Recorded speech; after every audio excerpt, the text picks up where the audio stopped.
IVF చికిత్సలో 25% భారీ discount, free doctor consultation, free ultrasound scan, logo launch, Andro max advanced male infertility centre ను కూడా ప్రారంభించారు. AP assembly ఎన్నికలలో మహిళలకు ఉచిత బస్సు ప్రయాణంపై హామీ ఇచ్చిన కూటమి ప్రభుత్వం దానిని అమలు పరిచే దిశగా అడుగులు వేస్తోంది. ఫ్రీ బస్ జర్నీపై సీఎం చంద్రబాబు నాయుడు రేపు సమీక్ష నిర్వహించనున్నారు. పథకం అమలు, విధి విధానాలపై ఆర్టీసీ, రవాణా శాఖ అధికారులతో చర్చించనున్నారు. అయితే ఫ్రీ జర్నీ పథకంపై అధికారులు ముందుగా నివేదికను రూపొందించారు. ఫ్రీ బస్సు పథకాన్ని అమలు చేసిన కర్ణాటక, తెలంగాణ రాష్ట్రాలలో పర్యటించిన ఏపీ ఆర్టీసీ అధికారుల బృందం ఇప్పటికే ఒక నివేదిక కూడా సిద్ధం చేసింది. ఫ్రీ బస్ జర్నీతో ఆర్టీసీపై నెలకు 250 కోట్ల రూపాయల భారం పడుతుందని అంచనా.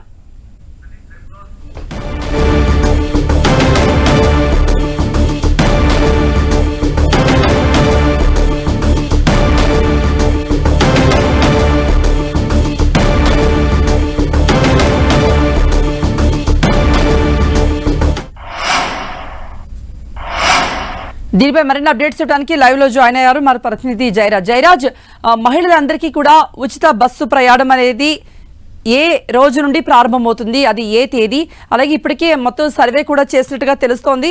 ఏమైనా అంటే ఆ సమయంలో బస్సులో ప్రయాణించే సమయంలో ఆధార్ అటువంటివి ఏమైనా ఉండాలా?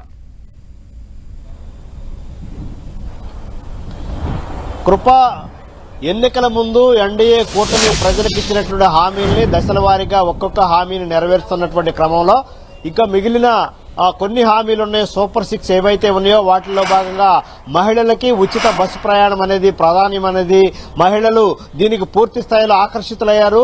చాలా ఘన విజయాన్ని సాధించి పెట్టినటువంటి నేపథ్యంలో వారికి ఇచ్చినటువంటి హామీలని నెరవేర్చే ప్రక్రియ ప్రారంభం కాబోతా ఉంది. దీనికి సంబంధించి ఇప్పటికే ఆర్టీసీ యంత్రాంగం అంతా దీనిపైన నివేదిక సిద్ధం చేసింది. అటు కర్ణాటకలోను ఇటు తెలంగాణలో ఇప్పటికే ఉచిత బస్సు ప్రయాణాన్ని మహిళలకు అమలు చేస్తున్న విధి విధానాలు ఎలా ఉన్నాయి, సాధక బాధకాలు ఎలా ఉన్నాయి, ఆర్థిక పరిస్థితి ఏ విధంగా ఉంటుంది అనేటువంటి అంశానికి సంబంధించి ఇప్పటికే నివేదిక సిద్ధం చేసి ప్రభుత్వానికి సమర్పించినటువంటి నేపథ్యంలో దీనిపైన నారా చంద్రబాబు నాయుడు ముఖ్యమంత్రి రేపు దీనిపైన సమీక్షించబోతున్నారు.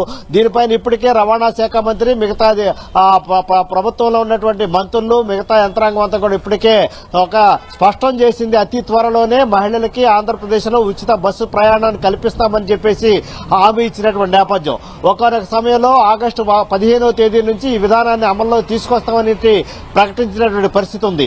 ఇలాంటి నేపథ్యంలో ముఖ్యమంత్రికి ఆ నివేదిక, సమగ్రమైనటువంటి నివేదిక అందింది. దీనిపైన ముఖ్యమంత్రి రేపు ఉదయం దీనిపైన సమీక్షించే అవకాశం ఉంది.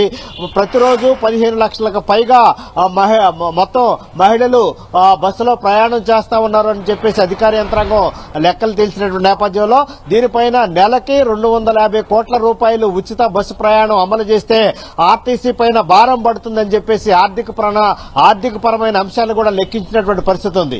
మొత్తం మీద చూస్తే ఉచితంగా మహిళలకు బస్సు ప్రయాణాన్ని అమలు చేయడానికి అధికార యంత్రాంగం సిద్దమైంది.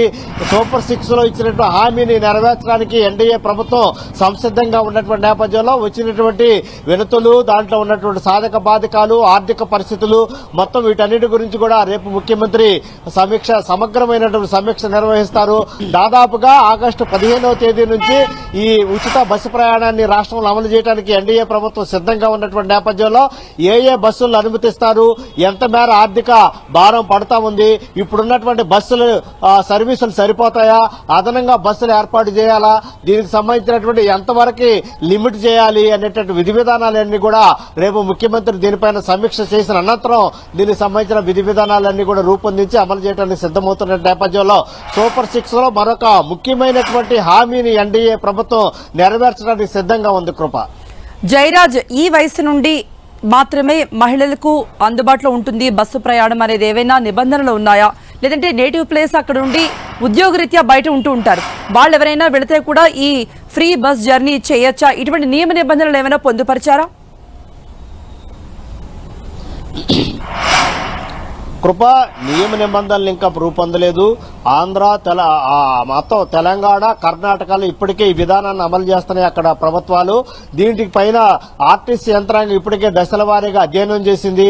దీనికి సంబంధించినటువంటి అక్కడ కర్ణాటకలోను ఇక్కడ తెలంగాణలోను ఏ రకమైన విధి విధానాలు అమలవుతున్నాయి, దీనిపైన ఎంతమంది మహిళలు రోజువారీ ప్రయాణం చేస్తున్నారు, ఏ వయసు వారు చేస్తున్నారు, ఎంత డిస్టెన్స్ వరకు కూడా ఉచిత బస్సు ప్రయాణాన్ని అమలు చేస్తున్నారనే అన్నికి సంబంధించిన అన్ని రకాల అంశాలన్నీ కూడా నివేదికలో పొందుపరిచారు. దీనికి సంబంధించి ఆంధ్రప్రదేశ్ లో ఉన్నటువంటి పరిస్థితులు, ఇక్కడ ఉన్నటువంటి బస్ సర్వీసులు, ఇక్కడ ఉన్నటువంటి దూరాలు, ఇక్కడ ఉన్నటువంటి పరిస్థితులు అన్నింటినీ కూడా అధ్యయనం చేసి నివేదికను ముఖ్యమంత్రికి సమర్పించిన నేపథ్యంలో రేపు ఉదయం 11 గంటల తర్వాత ముఖ్యమంత్రి దీనిపైన పూర్తి స్థాయిలో సమగ్రంగా సమీక్ష ఆర్టీసీ యంత్రాంగంతోనూ ఇటు మిగతా యంత్రాంగంతోనూ మంత్రులతో కూడా సమీక్ష చేస్తారు. ఆ తర్వాత దీన్ని ఎప్పటి నుంచి అమలు చేయాలి, విధి విధానాలు ఏ విధంగా ఉండాలనేటటువంటి అంశం గురించి కూడా రేపు క్లారిటీ వచ్చే అవకాశం ఉంది. ఇప్పటి వరకు అయితే ఇచ్చినటువంటి నివేదిక ప్రకారం పూర్తిగా సమీక్షించి తదుపరి నిర్ణయాలు తీసుకునే అవకాశం ఉంది. కృప. ఓకే జయరాజ్.